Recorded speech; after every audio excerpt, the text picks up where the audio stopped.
Episode 106, your 2026 marketing challenge. 2026 does not need more marketing tactics. It needs more commitment. In this episode, we introduce the 2026 marketing challenge. 5 simple ideas, 1 intentional choice. No pressure. We walk through 5 marketing moves you can make this year and challenge you to pick just one. Not the easiest one, not the trendiest one, the one you are willing to stick with.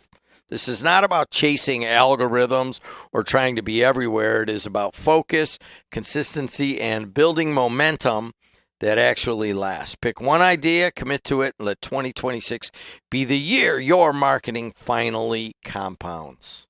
Matt Hansen, how are you? Good. This is an interesting topic for me because right now in 2026, we're a couple weeks into. Well, actually, by the time this comes out, we'll be a couple weeks into January, and no matter where you go right now, people are talking about, oh, you've got to do this in the new year and that in the new year and all these things, and you've got to pay attention to what AI is happening and what's going on with Google and on social and all these different things that just everyone is throwing out there and saying that you're not going to be profitable next year unless you do this, you're not going to be successful. And really what it comes down to is it's the hype train, right? So everybody's just telling you got to do all this stuff, and most people are listening to it. So I wanted to take a day where we just kind of said, hold on, slow it down. Don't listen to the masses. Everyone's just out there producing content, but kind of focus on what you want to do. So the last episode, we talked about a Misogi challenge, which is kind of like defining thing that you're going to do through the year. And we mentioned that, the Misogi challenge that I had last year was I was going to launch this podcast, and we went through it and we did, 105 episodes or whatever it came out to. We had 100 that we were going to do, but the idea was we're going to stick with it and we're going to do it and we're going to get through it and we're going to provide some really great content. And we made it, right? So what I'm doing here is I'm trying to challenge you to understand that let's pick one thing. Let's focus on one area. Let's not try to be everything. And you'll see if you monitor this, if you pick something that you can stick with, that you can do on a regular basis, when we get to that December 30th, 31st of this year, I should say, you're going to notice that you're going to see the change, right? So you're going to see what you've done over the last year. So have you ever, I was going through yesterday, I was listening to another podcast, and they were talking about how go back through your calendar, go back through your photos in your phone, and look at what you've done over the last year. And I thought it was interesting because I'm like, okay, let me see what happened, because you go through a regular day and I'm reacting to everything that's going on. And instead of reacting, what we want to do is we want to be proactive. We want to say, all right, I'm going to focus on this thing this year. So, a lot of people talk about, well, I want my business to grow. Well, what does that entail, right? What does that really entail? I want to do better marketing. What does that entail, right? I want to spend more time with my family. Okay, how are you going to do that? I don't want to spend more time with my family. I don't know, based on the faces that you're giving me. But, pick that one thing that you're going to focus on. And that's what I want to do. I want to lay out a challenge for you today. And we want to talk about just different things that you can do, and pick one and stick with it all the way to the end of this year and see how you've grown. Because if you don't set goals and you don't give benchmarks and things that you're striving to reach, you're never going to reach it. It's just kind of always there. So what you're saying basically flies in the face of a lot of what you hear in marketing podcasts and marketing ideas in general. I mean, it's all about getting as many places as you can be and telling your story in as many locations. And actually, maybe we can bring in Adriana, who is going to graduate here. Adriana, hello. I want to address this one. Yes. Because what he's saying is exactly the opposite of what I've learned in his classes. Mm-hmm. And you're in his class right now, the exit class to get out of Purdue. Yes, next week we start. You taught us on how to be on all these platforms. Right. And that is what I brought to this business. Adriana has learned a little bit from me, but from you and other marketing professors at Purdue. And it has mostly been about how to get on Instagram, how to be on YouTube, how to increase your algorithm, how to get search words. Adriana is about as high level as you can come as any undergraduate in America on streaming, broadcasting, and on marketing.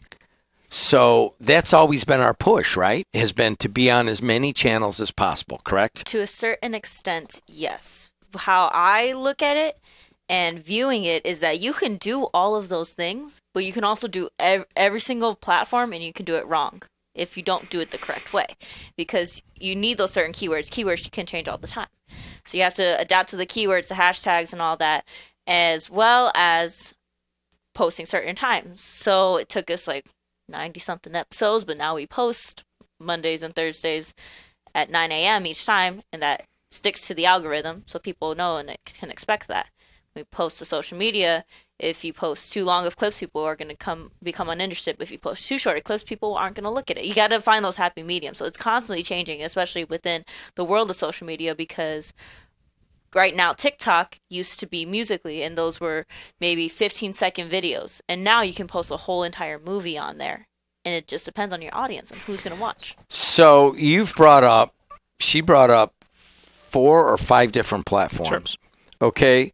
Can I break this down into the most simplest way? So for the average business owner, they're confused because they've listened to all of these and they're like, God, he taught us to be here, to be there, to be there, and now he's saying I got to pick one. So, yes, ideally we should be everywhere. But let me put it into a different kind of context. You know how I like to tell stories. So we all have our friends that we've had through the years, right? So let's, again, I'm turning 50 this year, so let's assume that I've got 50 years of 50 years of, I don't know about that. What's the date on that? July 1st. All so right. I was almost the bicentennial. Thank you. She's putting it in the calendar right now. Okay. So during those 50 years, I've met a variety of people, and I've called a lot of them my friends through the years. And what you'll notice is you have all of these friends that you consider them friends, but maybe you haven't talked to them in 10 years. Maybe you haven't talked to them in 5 years. Maybe you haven't talked to them in 2 years. You consider yourself friends, and there's a connection there, but you aren't putting all of your effort into maintaining that connection with that friend, right?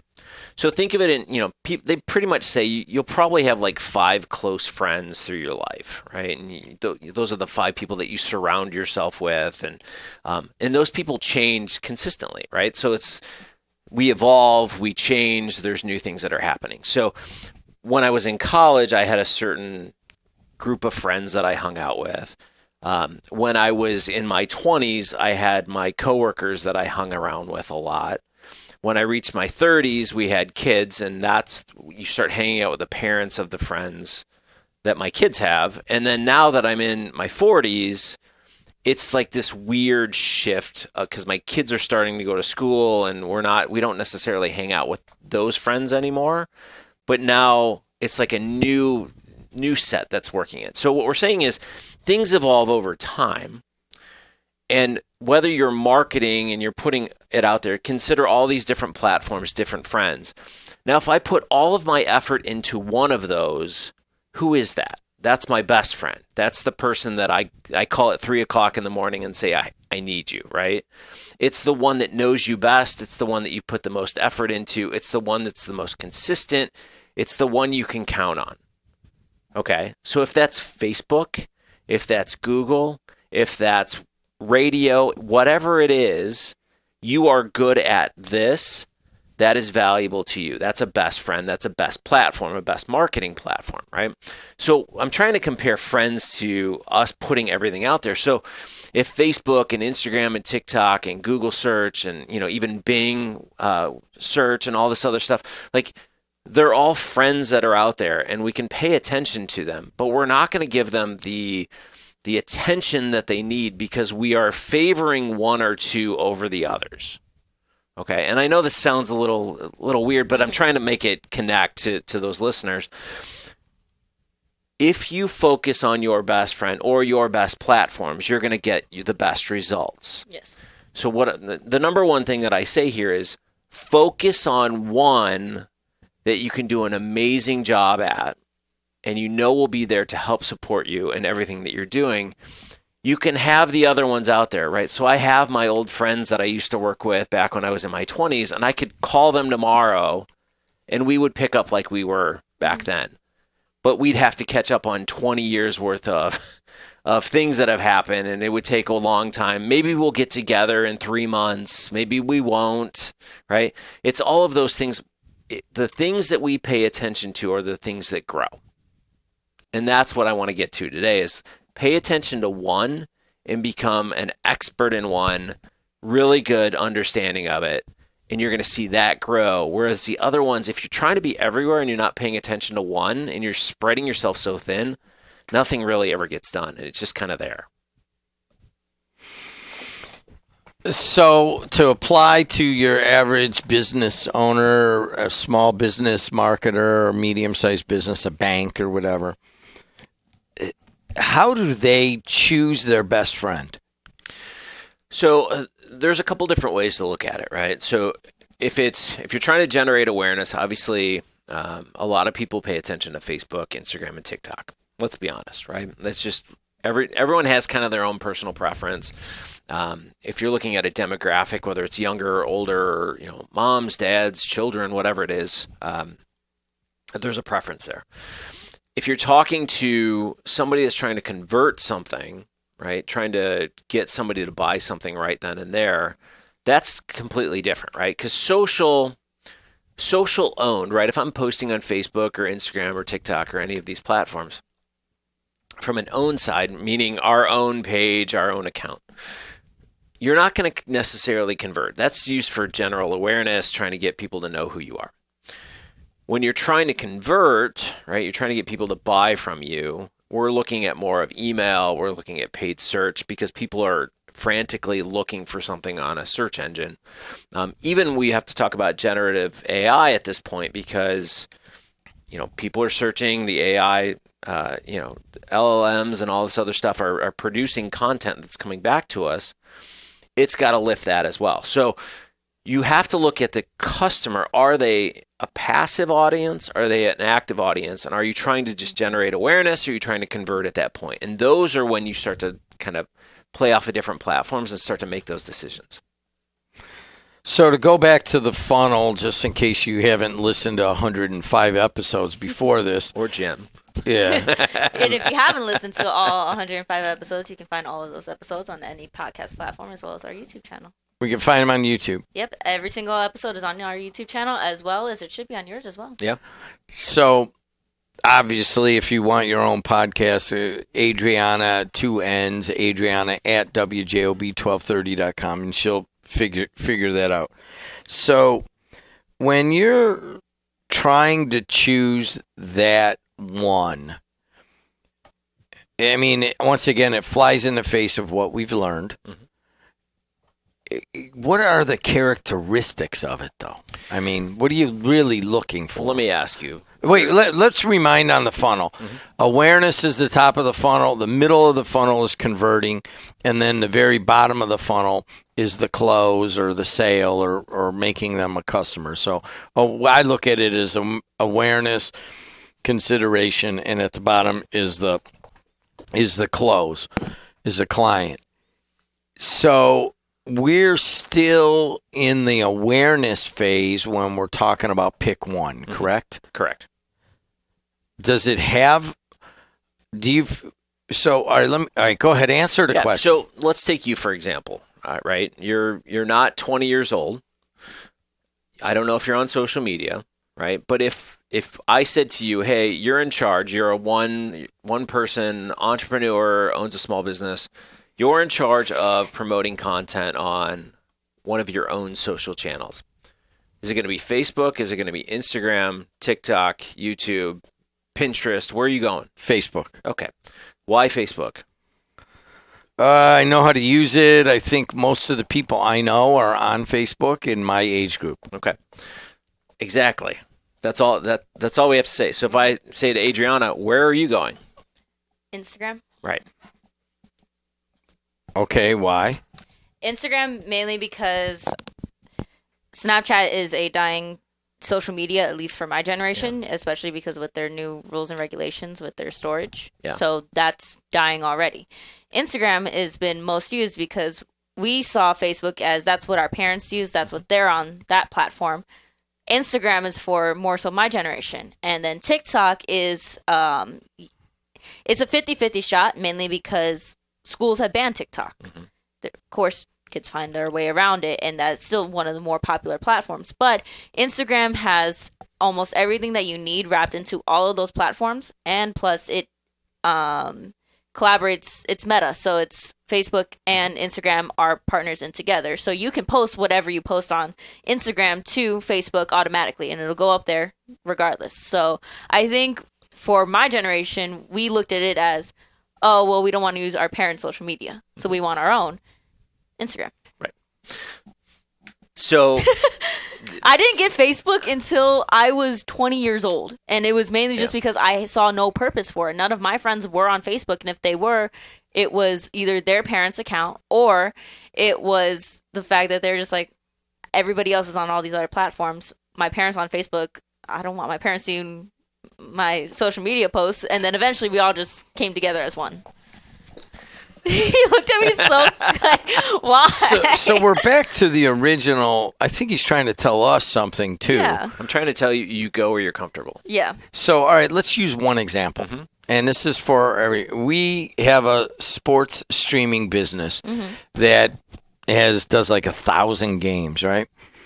And we do it on our own platform, which is Heartland Sports Network. And we have been getting decent watch hours, but we've had people look at it and they're like, hey, you need to put some of these, you have to have some sort of a integration with a social media platform. We already have like 42,000 Facebook people, and we want maybe to start up a YouTube channel for it, which we don't have. We want to run some of the games live on one of those platforms, and that's where we are making this decision. We went through it at length yesterday. What are the factors to look at? Well, the way to look at this is, do you understand how YouTube works yet? She does. I do, yes. Okay. So YouTube, obviously, it will throw it out there to an audience. Everything that you post, it'll throw it out there to an audience, see if it sticks.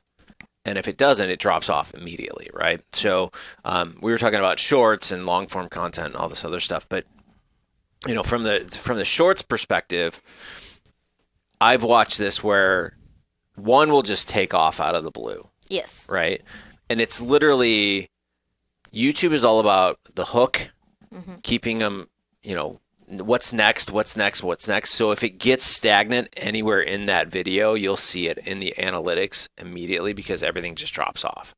So YouTube is it's interesting because people will stick around and watch something for a long time, but it has to maintain that interest, right? So it's not like the days where we would turn on the TV and we'd watch a show and we're just like, okay, I'm bored with this, and do something else, and it continues to play. YouTube, they jump off of it immediately. Like, okay, this is not where I thought it was going. And it falls off, right? So what we have to look at with YouTube is it's the same issue that you're having with Facebook, is whether it's a 3-second video of somebody just watching it real quick and scrolling past it. YouTube's the same, where you'll see the engagement will jump and then it drops off, right? And you have to realize that anyone that is successful on YouTube continues all the way through that video to keep them on edge for what's next. And then also what you hear every single YouTuber: like, comment, share, subscribe. Of course. You have to get all of those things in there. And if you just get the views, okay, well, they will see, well, you got views, but you didn't get the like, comment, share, subscribe. Yeah. That's a different issue. And it's there's so much to it, especially like with regular videos and live videos and live comments, regular comments. There's so much to it. Well, you know, you're familiar with Mr. Beast, right? Yes. So Mr. Beast started back when he was, I think, in middle school, if I'm not mistaken. And it took him almost 10 years for anyone to watch his content. And now he's a And now, now billionaire. he's the biggest thing ever, right? So biggest YouTuber. are you willing to put 10 years into reshaping your content, building a production team? I mean, I think he has something like 200 people that work for him at this point. Oh, yeah. Just for his YouTube Easily. channel, right? So, again, work on something that you know or that you're willing to learn, because there's so many intricate details to each platform to be successful. So you've got your following on Facebook, right? 40,000. Great. Keep it. But realize that YouTube is another mountain that you're about to climb. Mm-hmm. And that's what I'm saying. Like, if you're going to do it, go all in and learn and focus, and don't just post content. Understand that it's a different beast, right? So it's like jumping in a different car, right? So you have your car, you have your car, I have my car. And when you get in, you have to sit there and go, all right, what are all the bells and whistles that I have to pay attention to here? Yeah. I mean, we all have a steering wheel, we all have accelerator, right? Nobody has a manual transmission anymore. It'd be cool if we did, but but that's what I mean. Like, there's all of these different things that are in each one of these vehicles, and we have to understand them to get them from point A to point B. Mm-hmm. Do you know what a manual transmission is? I'm pretty sure I do. Isn't that when you have the Stick shift? Yeah, stick shift, They yeah. call it the anti. I saw your look on your face. I was like, where you're like going like this, and you look like Smokey and the Bandit, just like going through. that was really good. This will be I'm telling interesting. you, I got movie education like for days. I didn't know a movie, but her it's like, you're gonna sit down and you're gonna watch it right now. I'm like, I got homework. You're gonna watch it right now. Smokey and the Bandit is not on the top of my list, by the way.